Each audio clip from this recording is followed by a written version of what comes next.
नमस्कार साथियों, मेरे साथ चैनल में आपका स्वागत है। दोस्तों, एक बार जो आप कर्म कर लेते हैं, उस कर्म बंधन से मुक्त होने के लिए कई बार एक जीवन भी पर्याप्त नहीं होता है। पूर्व जन्म में किए गए कर्मों का भुगतान जब आपको वर्तमान जन्म में करना पड़ता है तो उसे प्रारब्ध कहा गया है।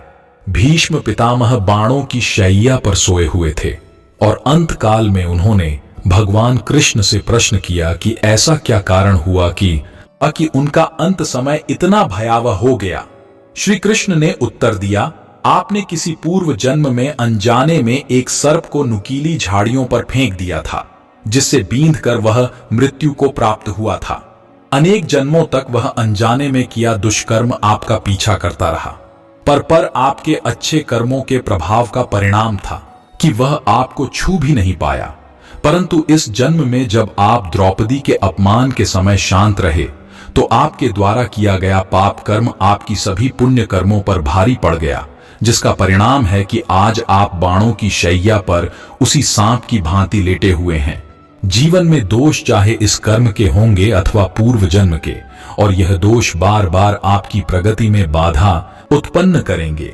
इसलिए तंत्र मार्ग पर इन दोषों को शमन करने का प्रावधान है। मैं तो आपसे यही कहूंगा संगीता, कि आप जो भी करें सोच समझकर करें, क्योंकि कर्म का सिद्धांत है जिंदगी के साथ भी, जिंदगी के बाद भी। किसी को बुरा बोलना, चुगली करना, बुराई करना, जलन व ईर्ष्या का भाव रखना, यह सब आपकी तरक्की व खुशियों को रोक देते हैं, आपके जीवन में गहरा प्रभाव डालते हैं। एक राजा ब्राह्मणों को भोज में महल के आंगन में भोजन करा रहा था। राजा का रसोइया खुले आंगन में भोजन पका रहा था। उसी समय एक चील अपने पंजे में एक जिंदा सांप को लेकर राजा के महल के ऊपर से गुजरी। तब पंजों में दबे सांप ने अपनी आत्मरक्षा में चील से बचने के लिए अपने फन से जहर निकाला। तब रसोइया जो लंगर ब्राह्मणों के लिए पका रहा था, उस लंगर में सांप के मुख से निकली जहर की कुछ बूंदें खाने में गिर गई। किसी को कुछ पता नहीं चला। फल स्वरूप वह ब्राह्मण जो भोजन करने आए थे, उन सब की जहरीला खाना खाते ही मौत हो गई। अब जब राजा को सारे ब्राह्मणों की मृत्यु का पता चला तो ब्रह्म हत्या होने से उसे बहुत दुख हुआ। ऐसे में अब ऊपर बैठे यमराज के लिए भी यह फैसला लेना मुश्किल हो गया कि इस पाप कर्म का फल किसके खाते में जाएगा। राजा, जिसको पता ही नहीं था कि खाना जहरीला हो गया है, या रसोइया, जिसको पता ही नहीं था कि खाना बनाते समय वह जहरीला हो गया है, या वह चील जो जहरीला सांप लिए राजा के ऊपर से गुजरी, या वह सांप जिसने अपनी आत्मरक्षा में जहर निकाला। बहुत दिनों तक यह मामला यमराज के दरबार में अटका रहा। फिर कुछ समय बाद कुछ ब्राह्मण राजा से मिलने उस राज्य में आए और उन्होंने किसी महिला से महल का रास्ता पूछा। उस महिला ने महल का रास्ता तो बता दिया, पर रास्ता बताने के साथ साथ ब्राह्मणों से यह भी कह दिया कि देखो भाई, जरा ध्यान रखना, वह राजा आप जैसे ब्राह्मणों को खाने में जहर देकर मार देता है। बस जैसे ही उस महिला ने ये शब्द कहे, उसी समय यमराज ने फैसला ले लिया कि उन मृत ब्राह्मणों की मृत्यु के पाप का फल इस महिला के खाते में जाएगा और इसे उस पाप का फल भुगतना होगा।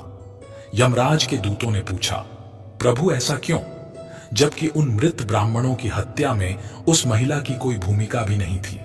तब यमराज ने कहा कि भाई देखो, जब कोई व्यक्ति पाप करता है तब उसे बड़ा आनंद मिलता है, पर उन मृत ब्राह्मणों की हत्या से ना तो राजा को आनंद मिला, ना ही उस रसोइया को आनंद मिला, ना ही उस सांप को आनंद मिला, और ना ही उस चील को आनंद मिला, पर उस पाप कर्म की घटना का बुराई करने के भाव से बखान कर उस महिला को जरूर आनंद मिला। इसलिए राजा के उस अनजाने पाप कर्म का फल अब इस महिला के खाते में जाएगा। बस इसी घटना के तहत आज तक जब भी कोई व्यक्ति जब किसी दूसरे के पाप कर्म का बखान बुरे भाव से करता है, या यूं कहें बुराई करता है, तब उस व्यक्ति के पापों का हिस्सा उस बुराई करने वाले के खाते में भी डाल दिया जाता है। अक्सर हम जीवन में सोचते हैं कि हमने जीवन में ऐसा कोई पाप नहीं किया, फिर भी हमारे जीवन में इतना कष्ट क्यों आया। ये कष्ट और कहीं से नहीं, बल्कि लोगों की बुराई करने के कारण उनके पाप कर्मों से आया होता है, जो बुराई करते ही हमारे खाते में ट्रांसफर हो जाता है। हम सब जानते हैं कि कर्मा क्या है और कैसे पिछले और इस जन्म के कर्म हमारे भविष्य को प्रभावित करते हैं। लेकिन फिर भी कभी कभी हमें दिन की शुरुआत को अच्छा करने के लिए सकारात्मक विचार चाहिए होते हैं। ऐसा कहा जाता है कि जो आपने चुनना है वो आपके हाथ में है, लेकिन उस चुनाव के परिणाम आपके हाथ में नहीं होंगे, उन्हें आपको भुगतना ही पड़ेगा। सब कर्मों का फल यही मिलता है, कभी जल्दी तो कभी देर में। अगर आप किसी और के साथ गलत करने जा रहे हो तो अपनी बारी का इंतजार भी जरूर करना। एक जगह गरीब ब्राह्मण अपनी पत्नी के साथ रहता था।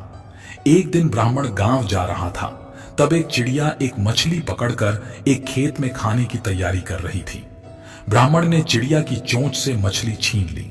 मुंह का आहार छिन जाने पर निराश होकर चिड़िया ने आकाश की तरफ देखते हुए कहा, दूसरे को तकलीफ देना अच्छी बात नहीं है। उस दिन के बाद चिड़िया जब मछली के बारे में सोचती तो ब्राह्मण को शाप देते हुए कहती, जिस तरह तूने मुझे निराश किया तू भी उसी तरह निराश होगा। मछली के बारे में सोचते सोचते चिड़िया सूख कर दुबली हो गई और एक दिन मर गई, जबकि ब्राह्मण मछली को घर ले गया और खुशी के साथ मछली को खा लिया। कुछ दिनों के बाद ब्राह्मण के घर बेटा पैदा हुआ।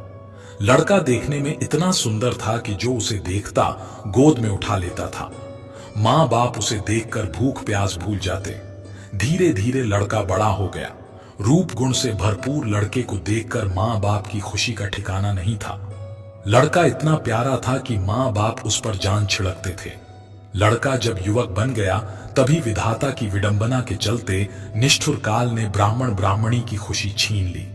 जिस दिन लड़का मरा उसके बाद मां बाप के आंसू रुकने का नाम नहीं ले रहे थे। दोनों ने खाना पीना छोड़ दिया और दिन रात दोनों छाती पीटते हुए अधमरे हो गए। पत्थर दिल यम ने हमें जीते जी जला दिया। अगर सुबह शाम उसे कूटा जाए तो उसे कैसा लगेगा। यह कहकर ब्राह्मण रोज ऊखल में मूसल पटकते हुए कहने लगा कि यम का कलेजा कूट रहा है। ब्राह्मण को इस तरह रोते झींकते मूसल पटकते देख एक रात यम ने सपने में ब्राह्मण से कहा, तुम जो मूसल पटकते हुए लगातार बेटे के लिए रो रहे हो, उस बेटे को देख पाओगे, तुम्हें मेरी बात माननी होगी। कल तुम भीतर से दरवाजा बंद कर अपने पूजा घर में सोना और 3 दिन तक किसी को भी वहां जाकर जगाने नहीं देना। अगले दिन ब्राह्मण ने सपने के बारे में विस्तार से ब्राह्मणी को बताया और उसी के अनुसार पूजा घर के भीतर जाकर सो गया। जब ब्राह्मण को गहरी नींद आई तब एक यमदूत ब्राह्मण का शरीर वहीं छोड़कर उसकी आत्मा को यमपुरी लेकर चला गया। यमपुरी में ब्राह्मण ने न जाने कितने सारे नजारे देखे। कहीं पापी को यमदूत कूट कूट कर चटनी बना रहे थे, तो कहीं भयंकर पापी की जीभ में कांटा चुभा उन्हें घसीटकर नरक कुंड में डाल रहे थे। झुंड बनाकर यमदूत घूम रहे थे, शोरगुल मचा रहे थे। इस तरह जगह जगह अजीब अजीब मंजर देखकर ब्राह्मण के होशो हवास उड़ गए और हवा में पीपल के पत्ते की तरह डर के मारे वह कांपने लगा। यमदूत उसे यमराज के पास ले गया। डर के मारे थर थर कांप रहे ब्राह्मण को देखकर यमराज ने उससे कहा, पुजारी डरो मत, तुम जरा उन नौजवानों की तरफ देखो, क्या उनमें तुम्हारा बेटा भी है? ब्राह्मण ने उधर देखा तो अपने बेटे को मौजूद पाया। बेटे को देखकर ब्राह्मण ने खुश होकर यमराज से कहा, जी महाराज, वह है मेरा बेटा। ब्राह्मण का जवाब सुनकर यमराज ने कहा, उसे यहां बुलाओ, अगर न आए तो वहां जाकर बुला लाओ। ब्राह्मण ने बेटे को पुकारा मगर वह नहीं आया। तब उसके पास जाकर बोला, मेरे बच्चे, मैं आया हूं, तू मेरे साथ चल। ब्राह्मण ने 3-4 बार इस तरह कहा मगर बेटे ने उसकी तरफ देखा ही नहीं। तब उसे हाथ से पकड़कर ब्राह्मण ने कहा, मेरे बच्चे, इधर देखो तो, मैं हूं तेरा बाप। यह सुनकर बेटे ने बाप की तरफ देखकर झुंझलाकर कहा, तू मुझे बेटा क्यों कह रहा है? मैं तेरा बेटा नहीं हूं। कभी तूने चिड़िया को तकलीफ पहुंचाकर उसके मुंह का आहार छीन लिया था, उसी का बदला लेने के लिए मैं तेरा बेटा बनकर पैदा हुआ था। अब याद आया ना? तूने जिस तरह मेरे मन को तकलीफ पहुंचाई थी उसी तरह मैं तेरे मन को तकलीफ पहुंचाकर चला आया। बेटे का जवाब सुनकर ब्राह्मण उदास हो गया और यमराज के पास आकर बोला, वह मेरा बेटा नहीं है। ब्राह्मण की बात सुनकर यमराज ने उससे कहा, तुम लोग बेवजह मुझे कोस रहे थे, अब पता चल गया ना किसका कसूर था। इतना कहकर यमराज ने दूत को इशारा किया और दूत ब्राह्मण की आत्मा लेकर फौरन उसके पूजा घर में पहुंच गया। ब्राह्मण के शरीर में उसकी आत्मा डालकर यमदूत चला गया। जागते ही ब्राह्मण ने ब्राह्मणी के सपने का सारा हाल बता दिया और उसके बाद ब्राह्मण ब्राह्मणी ने दिवंगत बेटे की याद में आंसू बहाना बंद कर दिया। कर्म एक ऐसा ढाबा है जहां हमें ऑर्डर करने की जरूरत नहीं पड़ती। हमने जो पकाया होता है हमें वही मिलता है। कर्म आखिरकार सामने आता है, जैसा बोओगे वैसा ही काटोगे। जल्द ही या बाद में ब्रह्मांड आपको वो परोस देगा जिसके आप हकदार हैं। कर्म ही व्यक्ति की पहचान का मुख्य आधार होता है। आपके कर्म आपके चरित्र को परिलक्षित करते हैं। जीवन में सफलता प्राप्त करने के लिए हमें हमेशा सकारात्मक कर्म करने चाहिए, क्योंकि कर्म ही हमारे भविष्य को निर्धारित करते हैं। निश्चित रूप से यहाँ कर्म का सिद्धांत होता है, जो कुछ भी हम दूसरों के प्रति करते हैं वही हमें भविष्य में मिलता है। धर्म और कर्म दो पहियों की तरह हैं, जो हमें जीवन के सही पथ पर चलाने में मदद करते हैं। इन दोनों के बिना हम अपने सच्चे उद्देश्य को प्राप्त नहीं कर सकते। एक व्यक्ति के कर्म उसके विचारों, भावनाओं और इच्छाओं का प्रतिबिंब होते हैं। यदि हम अपनी सोच और कर्मों को सकारात्मक बनाते हैं तो हमारा भविष्य स्वतः रोशन हो जाता है। दोस्तों, इस वीडियो में बस इतना ही, फिर मिलते हैं अगली वीडियो में। दोस्तों, अगर आपको मेरी वीडियो अच्छी लगी तो कृपया मेरे वीडियो को लाइक और चैनल को सब्सक्राइब करना ना भूलें। जय श्री कृष्णा।